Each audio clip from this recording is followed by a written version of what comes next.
नमस्कार दोस्तों, आप सभी का स्वागत है। मैं विष्णु बेनीवाल आपका हार्दिक स्वागत करता हूं आज की क्लास में। आज हम बात करने वाले 1857 की क्रांति के बारे में, यानी कि राजस्थान इतिहास का एक बहुत महत्वपूर्ण टॉपिक और इंपॉर्टेंट टॉपिक आपके लिए, क्योंकि मॉडर्न हिस्ट्री में यहां से हम काफी चेंजेस मिलते हैं, क्योंकि इंडिया पे अंग्रेजों का शासन स्थापित हो चुका था और अंग्रेजों के विरोध में इंडिया में पहली बार लोगों ने विद्रोह उठाया था।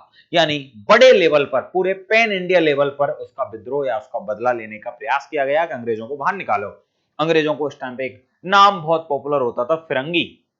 आपने सुना होगा, दिल्ली चलो मारो फिरंगी का नारा 1857 की क्रांति का नारा है। आपने सबने सुना होगा बहादुर शाह जफर का नाम। आपने और भी कई सारे प्रसिद्ध नाम सुने होंगे, रानी लक्ष्मीबाई, तात्या टोपे, बेगम हजरत महल, नाना साहब, कुशाल सिंह चंपावत, ऐसे कई सारे नाम, और मंगल पांडे। इन कई सारे नामों में इन सारी सिचुएशंस को हम पढ़ने वाले हैं। तो आप सभी का स्वागत है आज की क्लास में। 1857 की क्रांति का हम टॉपिक पढ़ने वाले हैं। तो आइए देखते हैं आज के टॉपिक में। आज का सबसे पहले मैं आपको समझा दूं कि वर्ल्ड के मैप में अगर देखा जाए तो इंग्लैंड एक छोटा सा देश है भैया यूरोप में, और वहां के लोगों को हम अपने इंडिया वाले सामान्यतः क्या कह देते हैं? अंग्रेज कहते हैं। हम उनको क्या कहते हैं? अंग्रेज है। ज्यादा अंग्रेज बन रहा है छोरा है, जो थोड़ा बहुत इंग्लिश बोल देता है, बोले ज्यादा इंग्लिश मत बोले रे। तो अंग्रेज इंग्लैंड के निवासियों को कहा गया, जो यूरोप का एक छोटा सा द्वीप है, एक देश है, वहां पर छोटे छोटे दो द्वीप है, इंग्लैंड और वेल्स, दोनों को मिलाकर यूके यानी ग्रेट ब्रिटेन बनता है।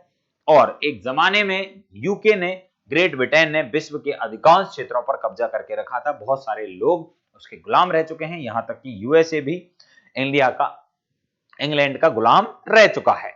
ये अंग्रेज लोग सबसे पहले इंडिया में आते कब हैं?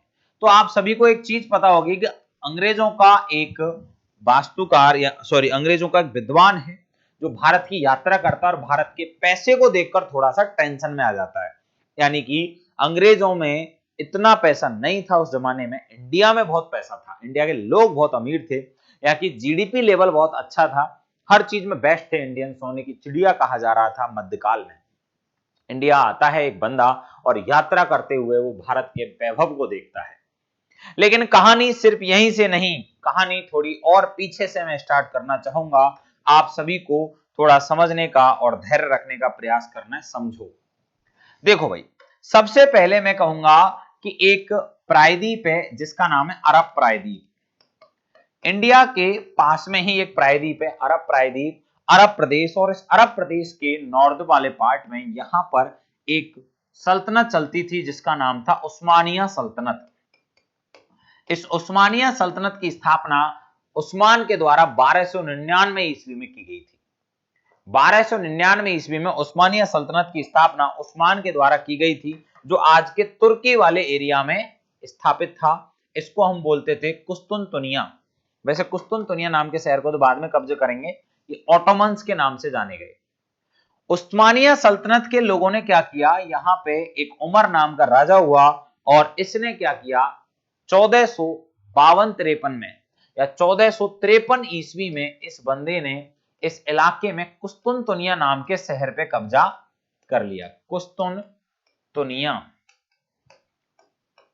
और एक कुस्तुनतुनिया शहर को आजकल हम कहते हैं इस्तांबुल। ये तुर्की में है वर्तमान में और बहुत फेमस शहर है।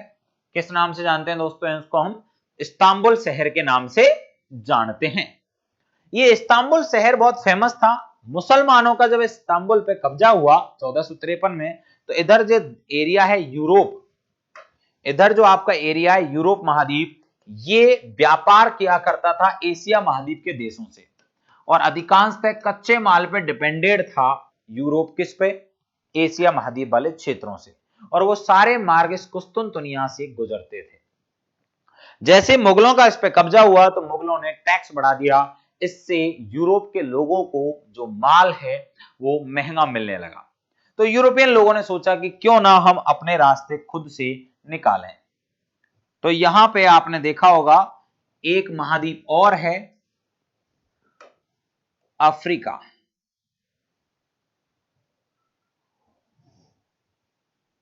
ये अफ्रीका महाद्वीप वाला एरिया। और अफ्रीका महाद्वीप के अलावा एक महाद्वीप और है, ये रहा यूरोप वाला एरिया। अब समझने का और सुनने का प्रयास करेंगे आप तो बेटर समझ में आ पाएगा ये वाला एरिया और ये पूरा एशिया वाला एरिया। ये इंडिया हो गया ऐसे और फिर यहां पे पूरा एशिया महाद्वीप। अब आपको ढूंढना है भैया क्या, ये थोड़ा सा अब ऐसे समझ में आ जाएगा। अब आपको ढूंढना है इंडिया और ईस्टर्न देशों को, किससे? इस समुद्री रास्ते से। तो एक तो समुद्री रास्ता आपका भूमध्य रेखा मेडिटेरियन सी वाला आ रहा है, लेकिन यहां कब्जा है किसका? इस मिस्र पे, इस इलाके पे पूरा कब्जा है मुसलमानों का।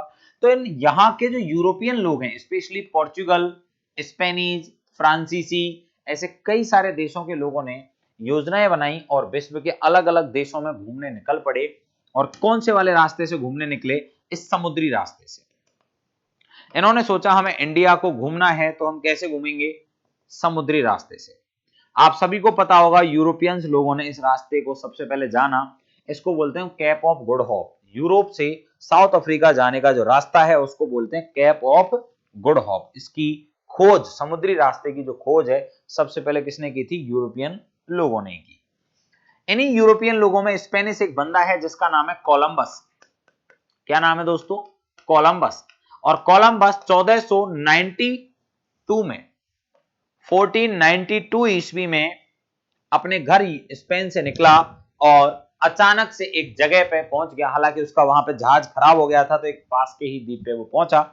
उसे लगा मैं इंडिया पहुंच गया, लेकिन उस जगह को नाम दिया गया, आज के अकॉर्डिंग देखा जाए तो हैती कहते हैं उसको हम। वहां पे भी कई सारी जातियों के, जनजातियों के लोग रहते थे। हैती पे जाके कब्जा कर लेते हैं। वैसे उसे आजकल मध्य अमेरिका वाला एरिया कह सकते हैं, वेस्ट इंडीज कह सकते हैं, या वेस्ट इंडीज के इलाके में एक छोटा सा देश है हैती। उस जगह की खोज करता है कोलंबस 1492 में। ऐसे ही एक पुर्तगाल का व्यक्ति है जो समुद्री रास्ते को खोजता खोजता साउथ अफ्रीका और साउथ अफ्रीका से खोजता हुआ इंडिया पहुंच जाता है। इंडिया की खोज तो नहीं करता, लेकिन इंडिया तो ऑलरेडी है यार। लेकिन इंडिया के समुद्री रास्ते की खोज की इसने 1498 में। बंदे का नाम है बास्को डी गामा। क्या नाम है दोस्तों? Vasco da Gama. और बास्को डी गामा भारत आ जाता है। भारत के एक कालीकट नाम के बंदरगाह पर वो पहुंचता है। कहां पहुंचा दोस्तों? भारत के कालीकट बंदरगाह पर वो पहुंचता है, जो आजकल केरल में मिलता है। कालीकट, कोच्चि वाले हिस्से में वो पहुंचता है। और कौन पहुंचा है? Vasco da Gama. कब पहुंचा है? 1498 में। कौन से रास्ते से पहुंचा है? समुद्री रास्ते से ये बंदा पहुंच जाता है। जब समुद्री रास्ते से ये बंदा वहां पहुंचता है तो वहां के लोग इसका, यानी कि केरल के लोग इसका, यानी भारत के लोग इसका बहुत अच्छे से स्वागत करते हैं। बोले बहुत बढ़िया, एक विद्वान आया है, एक विदेशी व्यक्ति आया है। लेकिन ये विदेशी व्यक्ति ज्यादा अच्छा दिन नहीं निकला। हमारे यहाँ अतिथि देवो भव की प्रक्रिया है। हालांकि कभी कभी अतिथि देवो भव को नहीं मानना चाहिए, कूटना भी चाहिए, क्योंकि यही व्यक्ति, जिस राजा ने इसका बहुत ज्यादा स्वागत किया, कालीकट का राजा था जमोरियन या जम्मोरिन। जम्मोरिन ने इसका बहुत तहे दिल से स्वागत किया भाई साहब। मतलब फूल बिछा दिए रास्ते में। एकदम गोरा आदमी। ये काले लोग यहाँ के, मतलब इंडियंस या साउथ इंडिया वाले लोग जो हैं, इतने ज्यादा फेयर रंग नहीं है जितना किसका है, वास्को डी गामा का है, क्योंकि ये यूरोपियन क्षेत्रों से आया है, वहां के लोग थोड़े गोरे हैं। अब लेकिन मन तो इनका काला है। अरे भैया, हमारे इंडिया में बहुत ज्यादा पैदा हो रहे थे काली मिर्ची, गरम मसाले। हमारे यहाँ वस्तु जो थी वो नेचुरल चीजें बहुत ज्यादा थी। अब हमारे यहाँ नेचुरल रिसोर्सेज पे कब्जा करने के इरादे से इन लोगों ने क्या किया? सबसे पहले तो कालीकट के राजा को परास्त किया।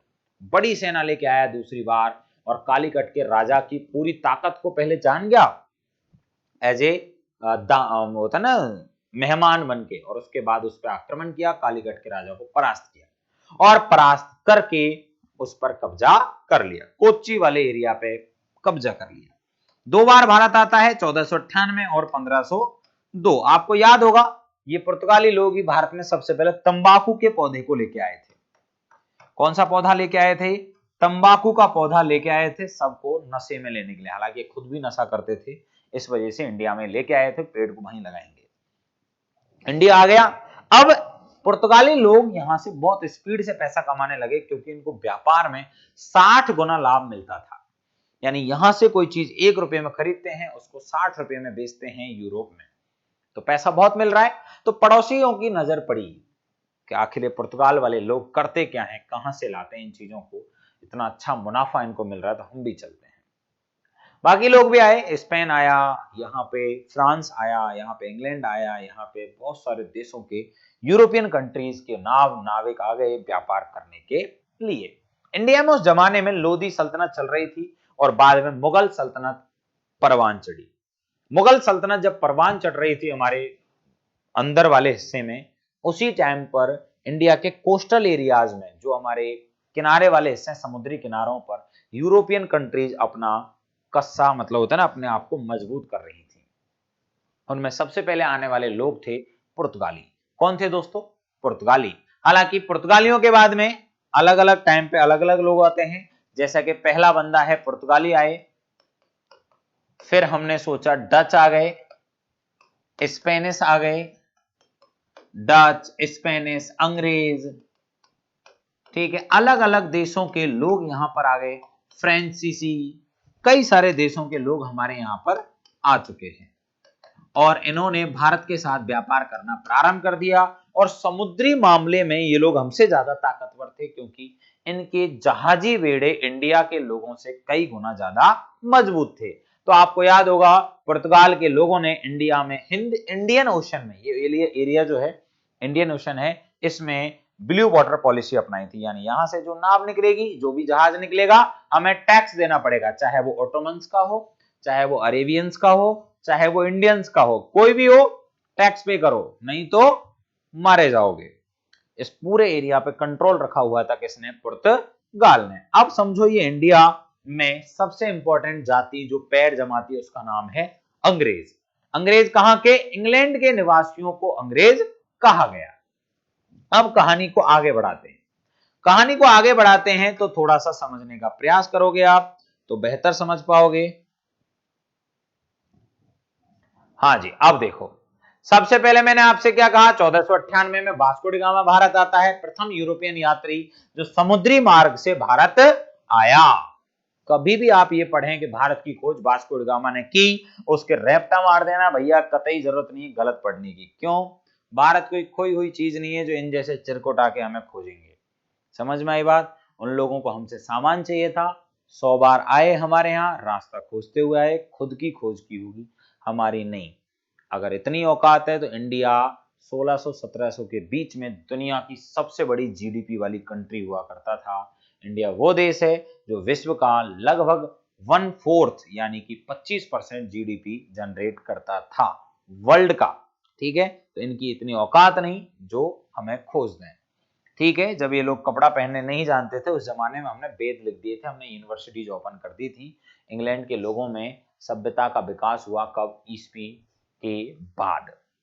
हमने ईसा पूर्व 1000 साल पहले तो यूनिवर्सिटी खोल दी थी, हमने ईसा पूर्व 1500 साल पहले वेद लिख दिए थे। ठीक है, तो कतई परेशान होने की जरूरत नहीं है। वास्को डी गामा आया, प्रथम यूरोपियन यात्री जो समुद्री मार्ग से यात्रा करता है। भारत में यूरोपियन जातियों का आगमन हुआ और वो भी किसके लिए? व्यापार के लिए। क्रम था कुछ ऐसा जो आपको नजर आ रहा होगा, पहली बार पुर्तगाली आए, दूसरी बार डच आए, तीसरी बार अंग्रेज, चौथा डेनिश और पांचवा फ्रांसीसी, यानी ये क्रम है आने का। सबसे लेट आने वाले 1664 में कंपनी बनी थी फ्रेंच ईस्ट इंडिया कंपनी, जो 1668 में इंडिया में एंट्री करती है। सबसे लेट आने वाले कौन है? फ्रेंच, यूरोप की तरफ से। और सबसे पहले आने वाले 1498 में आए थे कौन? पोर्चुगल्स यानी पुर्तगाली। चलें आगे। अब देखो, अंग्रेज भी हमारे भारत में सबसे पहले कब आते हैं? तो पोर्चुगल से लगभग 100 साल बाद 1599 ईस्वी में प्रथम अंग्रेज अधिकारी भारत में आता है और उस यात्री का नाम है, आपको बताना है, जॉन मिल्डेन हॉल। कौन है दोस्तों?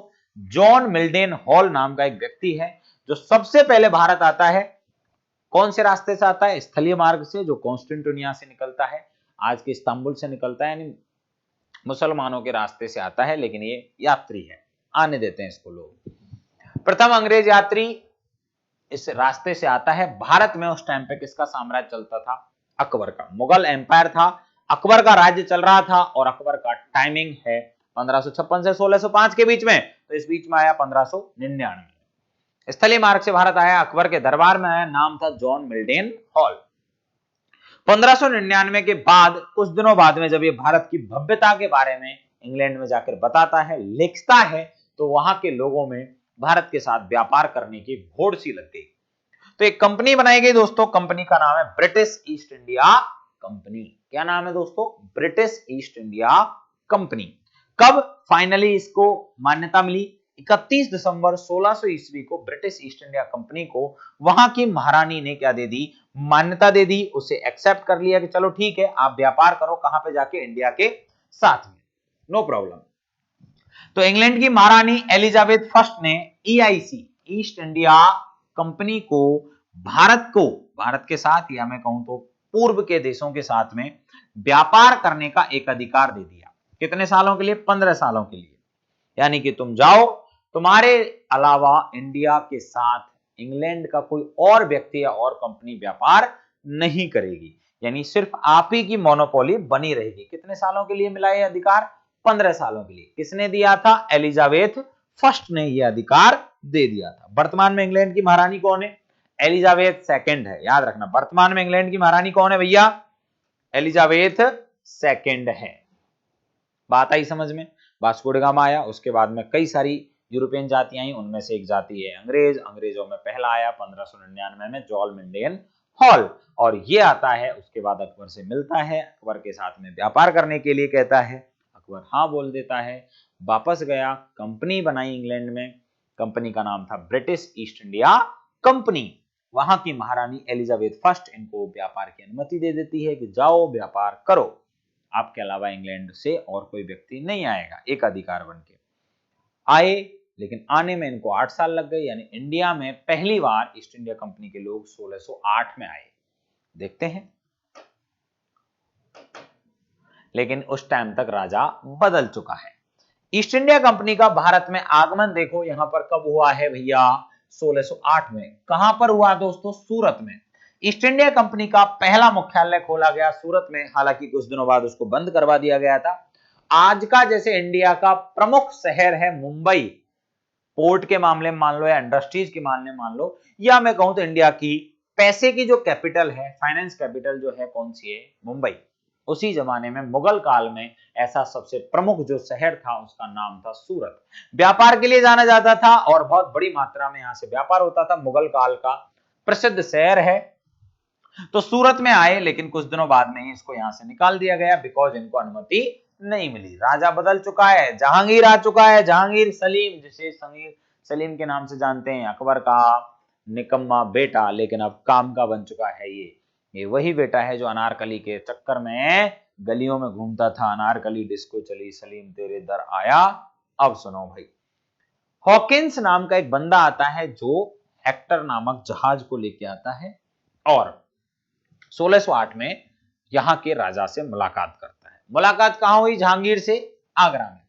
आगरा में मिला, जहांगीर ने कहा बहुत बढ़िया आप आए हो इंग्लैंड की तरफ से, हमारे लिए सम्मान की बात है, अच्छी बात है, आपको मैं 400 मनसब दे रहा हूं। मनसब का मतलब एक सम्मान राशि है मान लो, और 400 मनसब का सम्मान किसको दे देता है? हॉकिंस को। और बोले आप आए बहुत अच्छी बात है, लेकिन मैं आपको व्यापार की अनुमति नहीं दे सकता। उसकी एक वजह यह भी थी कि जहांगीर के दरबार में ऑलरेडी एक जाति बैठी है जिसका नाम है पुर्तगाली। अब पुर्तगाली है तो पुर्तगालियों को लगा कि अगर इंग्लैंड के या यूरोपियन कंट्री इंडिया में भी आ जाएंगी तो हमें प्रॉब्लम क्रिएट करेंगे। होता है ना, हम भी लूट रहे हैं इंडियंस को, ये भी लूटेंगे, तो हमारी लूट में कमी आ जाएगी। तो यूरोपियन के आपस में प्रॉब्लम की वजह से इंडिया में व्यापार की अनुमति नहीं मिल सकी। किसको? अंग्रेजों को। वापस भेज दिया, लेकिन हार नहीं मानी। सर टॉमस रो नाम के व्यक्ति को फिर दोबारा भेजा गया और इसने 1613 में सूरत में रहा। शाहजहां नाम का एक जहांगीर का बेटा है, उसके साथ मीटिंग फिक्स की और शाहजहां के कहने पर आगे चल के 1615-17 से के बीच में टॉमस रो जो है जहांगीर के साथ रहा, उससे मिला और जहांगीर से कहा मुझे व्यापारिक अनुमति दें, मैं आपको ज्यादा मुनाफा कमा के दूंगा। ऐसी स्थिति में जहांगीर ने उसको व्यापार की अनुमति दे दी। विदेशी कंपनियां आज भी इंडिया में आती हैं, भारत से भी कई सारी विदेशी कंपनियां दूसरे देशों में व्यापार करने जाती हैं। तो ये बहुत पहले से ही प्रक्रिया चली आ रही। विदेशी कंपनियों की वजह से इंडिया एक गुलाम देश बना था, ये भी याद रखना है। अब यहां व्यापार होने लगा और फर्रुखसियर नाम का राजा, अब देखो जहांगीर अनुमति दे गया लेकिन फर्रुखसियर ने और माहौल बदल दिया। एक राजा हुआ था इंडिया में मुगल बादशाह के रूप में, नाम है फर्रुखसियर, जो 1713 से लेकर 1719 के बीच में हुआ। 1713 से 19 के बीच में एक राजा होता है मुगल बादशाह जिसका नाम है फर्रुखसियर। नाम से अजीब है, ऐसा ही कुछ काम होंगे इसके, खास काम नहीं किए इसने, लेकिन हैमिल्टन नाम का एक डॉक्टर था जिसने इसका उपचार किया था, इलाज किया था इस फर्रुखसियर का।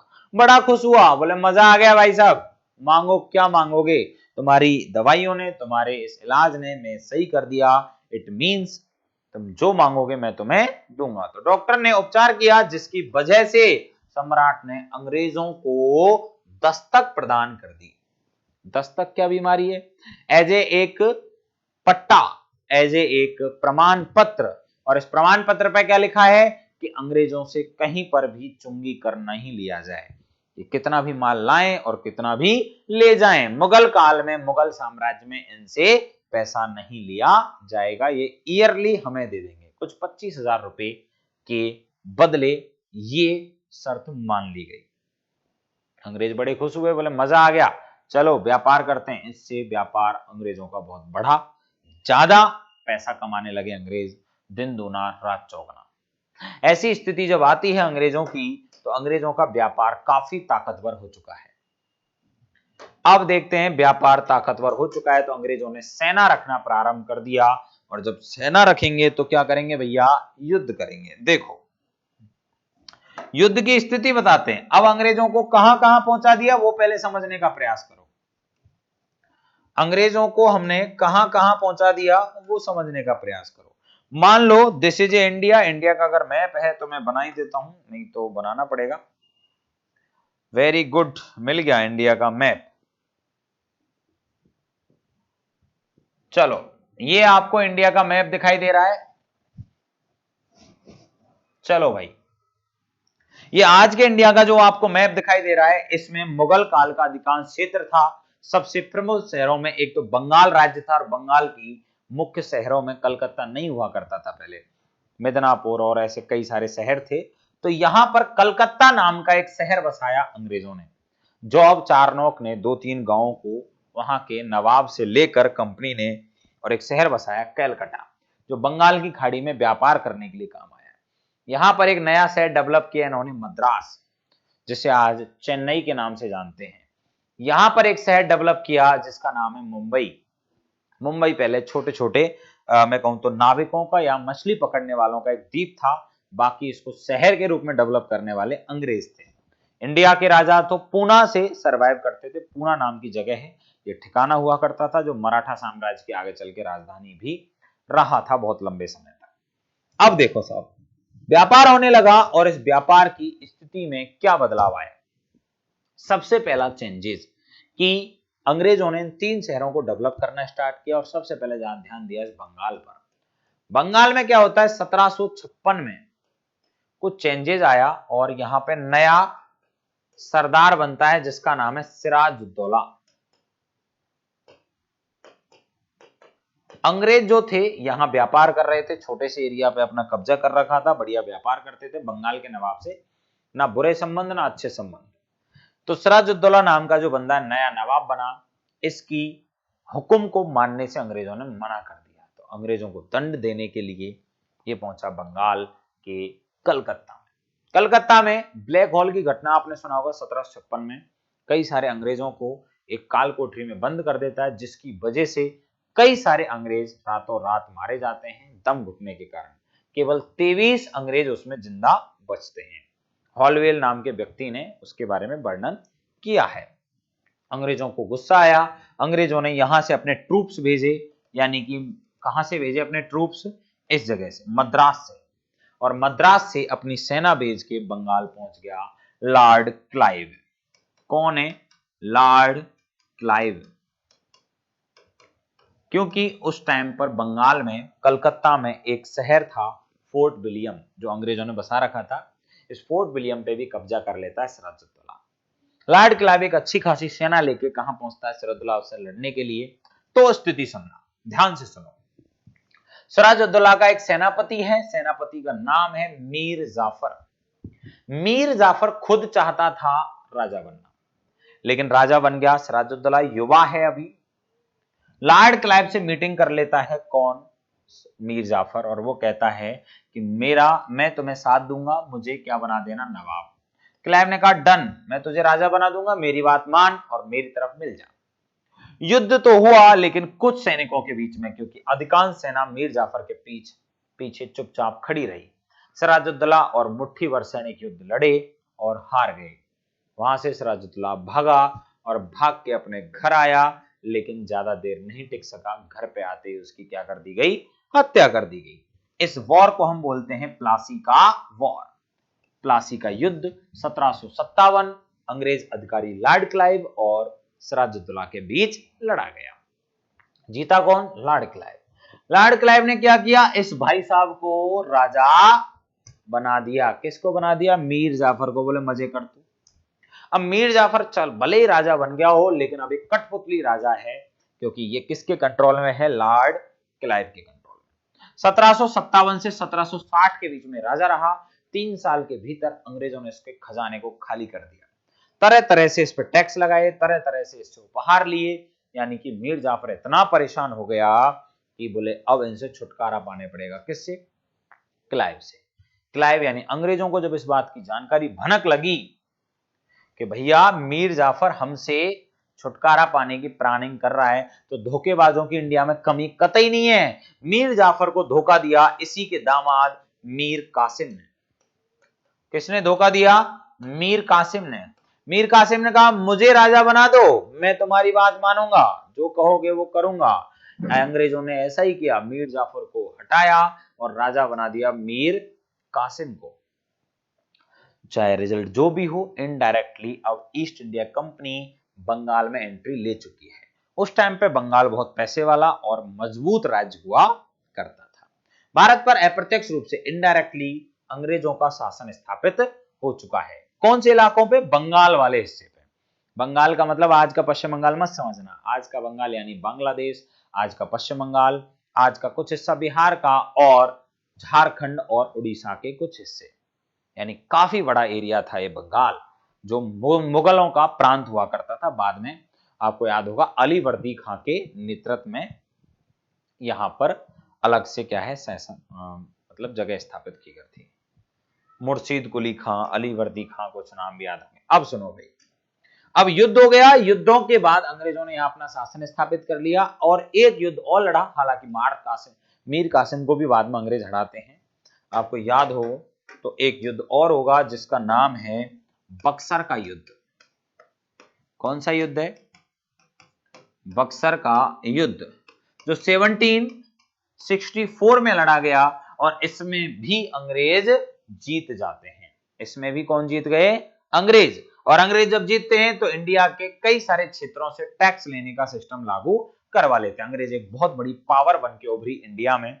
हालांकि सबसे बड़ी पावर उस टाइम पे मराठे थे, सब उनसे अधीन काम कर रहे थे, लेकिन मराठों को चुनौती देने के लिए एक बंदा तैयार हो गया था और अंग्रेज थे वो। अब सुनो भाई, क्रांति तक स्थिति कैसे पहुंची? हमारी 1857 क्रांति तक स्थिति ऐसे पहुंची कि अंग्रेजों ने धीरे धीरे अपने राज्य को एक्सपेंड करना स्टार्ट कर दिया। अब सुनिए,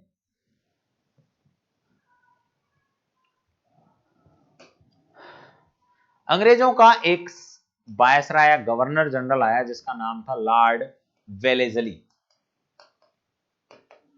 लॉर्ड वेलेस्ली ने एक योजना बनाई कि यार फ्रांसीसी लोग भी बहुत स्पीड से इंडिया में एक्सपेंड कर रहे हैं, साउथ इंडिया में वो काफी एक्सपेंड कर चुके हैं।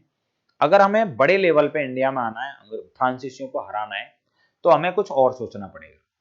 सेम सिचुएशन, क्योंकि इंग्लैंड और फ्रांस एक दूसरे के शत्रु देश थे, बहुत ज्यादा ताकतवर देश थे दोनों ही, और लड़ते रहते थे आपस में, इंग्लैंड और फ्रांस दोनों की सेनाएं। तो यहां पर वेलेस्ली जो है उसने एक नया प्लान तैयार किया, जो फ्रांस के गवर्नर डुप्ले का प्लान था कहीं ना कहीं, लेकिन उसको ढंग से अप्लाई किया इसने। उसका नाम है सहायक संधि। ये प्लान इसने तैयार किया, सहायक संधि, और सहायक संधि का प्लान 1798 और 99 के आसपास इसको लागू कर दिया गया। क्या है सहायक संधि? यहाँ के छोटे छोटे बहुत सारे राजा थे और आसपास के राजाओं से लड़ते रहते थे और हर कोई राजा अपनी रियासत को बचाने की टेंशन में रहता था कि यार मराठों से कैसे बचा जाए और किसी से कैसे बचा जाए, क्योंकि मराठे बहुत ज्यादा लूटपाट करते थे उस जमाने में। तो इन्होंने एक प्लान तैयार किया अंग्रेजों ने, बोले हम आपको प्रोटेक्शन देंगे, प्रोटेक्शन देने के नाम पे मराठों को हम हराएंगे, हमारी गारंटी है।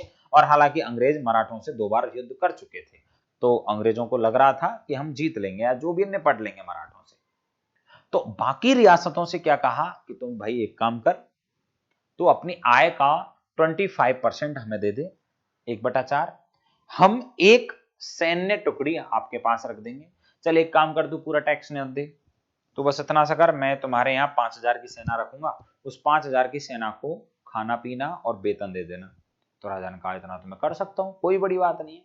बोले एक छोटा सा काम और है कि तू पड़ोसी राजा से कोई बात करेगा तो वो हमारे मिडवे में करेगा, यानी कि ना ही तो प्यार से बात करेगा तू पड़ोसी राजा से, बिना हमें बताए, ना गुस्से में बात करेगा।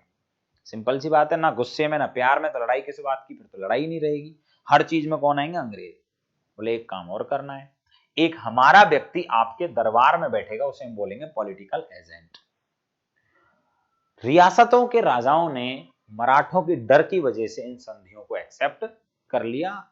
अंग्रेजों को, मतलब कि रियासत के राजाओं को लगा कि बढ़िया यार, क्या दिक्कत है, इनकी सेना हमारे यहाँ रहेगी, प्रोटेक्शन मिली जाएगी और राजा मैं हुई, सारा सिस्टम मैं अपना ही लूंगा। लेकिन धीरे धीरे अंग्रेजों ने उस रियासत की स्वतंत्रता छीन ली।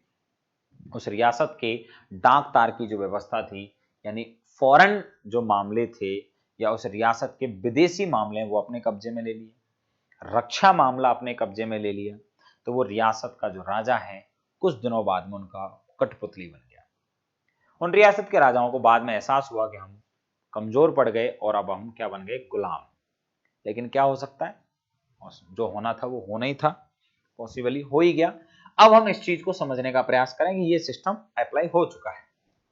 सहायक संधि शुरुआत में सबसे पहले हैदराबाद रियासत से की गई। कौन सी रियासत से की गई थी? हैदराबाद रियासत से एक संधि की गई जिसका नाम है सहायक संधि। ठीक है। हालांकि बाद में और भी कई सारी रियासतों के साथ में ये संधियां की गई थी, कई सारी रियासतों के साथ में संधियां की गई थी। ठीक है। और 1817 और 18 में राजस्थान की नहीं, पूरे भारत की अधिकांश रियासतों के साथ में अंग्रेजों ने सहायक संधियां कर ली, चाहे जयपुर हो, चाहे भरतपुर हो, कोटा, भीलवाड़, कोटा, मेवाड़, मारवाड़, बीकानेर, सब रियासतों को एक साथ निपटा दिया। अब अंग्रेजों के गुलाम बन चुके हैं हम इनडायरेक्टली, और 1818 में इन अंग्रेजों ने मराठा साम्राज्य की सबसे बड़ी ताकत को भी कमजोर कर दिया। ठीक है। अब यहां से तुम्हारा एक टॉपिक बनेगा 1857 की क्रांति। अब तक तो मैंने क्या दिया है, पूरा इंट्रोडक्शन दिया है कि 1857 की क्रांति से पहले अंग्रेजों की इंडिया में एंट्री कैसे होती है। ठीक है ना। सबसे पहले यहां एंट्री कैसे होती है उस चीज को समझाने का यहां पर प्रयास किया गया था। ठीक है भाई। अब मैं आपको बताऊंगा कि 1857 की क्रांति के आखिरकार कारण क्या थे, कैसे कैसे क्रांति हुई थी, उनको हम नेक्स्ट वीडियो में देखेंगे।